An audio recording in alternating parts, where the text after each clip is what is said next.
Bom dia everyone, my name is Joe Lyon and welcome to another installment of Portuguese Online. Got a little chilly today, I'm wearing my sweater. Today we're going to talk about simple phrases that you can use in everyday conversation. Just as a little side note asterisk, these are actually phrases that are most commonly used in Brazil. If you want to know more about simple phrases in Portugal, there are many other YouTube videos that can help. Let's get started, shall we? A very common greeting that you're going to see in Brazil, you're going to see this every single day you're in the country, is the greeting tudo bem.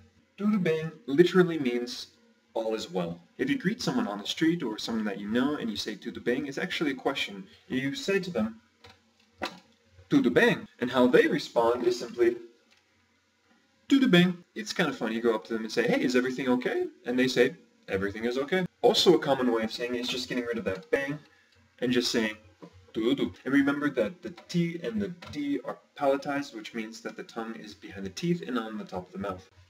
Another thing that they say is when you're crossing someone in the street, you just see them, but you don't have time to talk to them, you just say, bang. Now notice that the EM is not a BEM, it's not an M. The E is changed by the M, and the M is changed by the E. This is actually pronounced as what a firecracker does. Bang! It's a really funny story. I worked at Home Depot after I got back from Brazil, and when people came into the store and said, hello, I basically responded, bang! I didn't get a lot of good feedback because of that. Another thing that you can say instead of bang, which is not much better at the Home Depot, is simply changing it to bong. The M at the end of a word actually changes to an NG, so it is actually bong. And this simply means good. If you are walking across the street and you see someone coming the opposite way, you look at them and you say bang or bong as a question, then they will probably respond saying bong or bang. Another one that is common in many languages is just asking the person, how are they?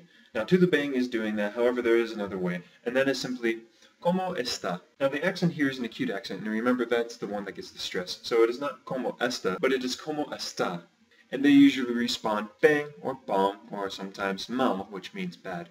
I'm just kidding, everyone in Brazil is happy. Now many textbooks say that como vai is a common phrase, however I was there for a couple of years and I never really heard that much. Como vai is another way of saying how is it going, how are things, however como está is the more common way of saying it. A good way to start a conversation and break the ice is introducing yourself and saying who you are.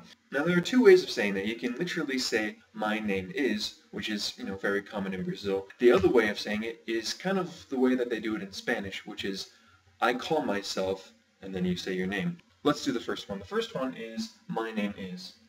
My name is simply meu, remember the diphthong, meu nome é, and then you say your name. My name in Brazil is José, so it would be meu nome é José. Another way of saying that is literally saying I call myself and then you say your name, which is me chamo, and then you say your name. So I would say me chamo José. Now remember the CH is not a ch sound but a sh, so keep that in mind. Also the O at the end. Now once you introduce yourself, you want to know who you're talking to. You need to be able to trust this guy and you need to ask him what his name is. And there's a very simple way of doing it. It's actually a lot like the way they do it in Spanish, and that is como se chama. Como se chama. And remember the CH is an SH. Now if you're really enjoying this conversation that you're having, you can either begin a conversation by saying prazer, which means it's a pleasure to meet you, or you can end it saying prazer, it was a pleasure to meet you. And prazer is pretty simple, it's prazer. And remember, our lesson last time is that the R is within luzir, and therefore this last syllable gets the stress. So it's not prazer, it is prazer. Now there is a longer phrase of saying it's a pleasure to meet you, and that is prazer em conhecê-lo. Now that is pretty formal and kind of unusual for foreigners, but if you do say it, you will impress people. Okay, what's the next one? Now there are the two phrases, please and thank you. Brazilians are very polite people, you're going to use that a lot. Now thank you comes in two forms. There is obrigado. Now remember the R is re, only just once it's flipped. Now if you were a guy, you would say obrigado, but if you were a girl, you would say obrigada. This can be a little confusing because many people think that if you're speaking to a girl, you say obrigada, but it is not. It is you yourself. If you are a guy forever and ever, you will say obrigado, and if you were a girl, you would say obrigada with an A. In English, people usually don't say thank you. That's kind of a formal way of saying it. They actually say thanks more often. And in Portuguese, they have the same thing. Instead of obrigado, they just say obrigado. Or if you were a girl, you would say obrigado. Now, please is actually the exact same thing as it is in Spanish. It is por favor. Por favor. Alright, moving on. Now there is a phrase that many people joke about. They say, oh, you can't survive in a country without learning this. And it's actually not so much a joke. It's actually very true. You won't survive without this phrase. And that is, where's the bathroom? Onde está o banheiro?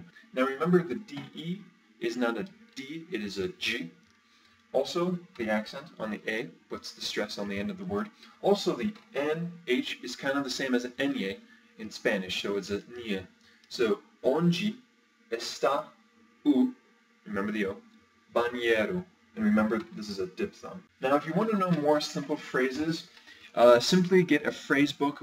Most phrase books that I see are very accurate. They do a very good job of saying what phrases are common in Brazil. Do be careful because phrases are different in Portugal and Brazil, so make sure that you get a Brazilian phrase book if you're going to Brazil, or Portuguese phrase book if you're going to Portugal. Well, I hope you enjoyed that video as much as I did. For today, these phrases that you saw, flashing in front of the screen, those are going to be your words to memorize. They're actually not words, they're phrases, but remember the way that they were pronounced. You can practice them on people even if they don't speak the Portuguese language. It's actually quite a lot of fun if they don't.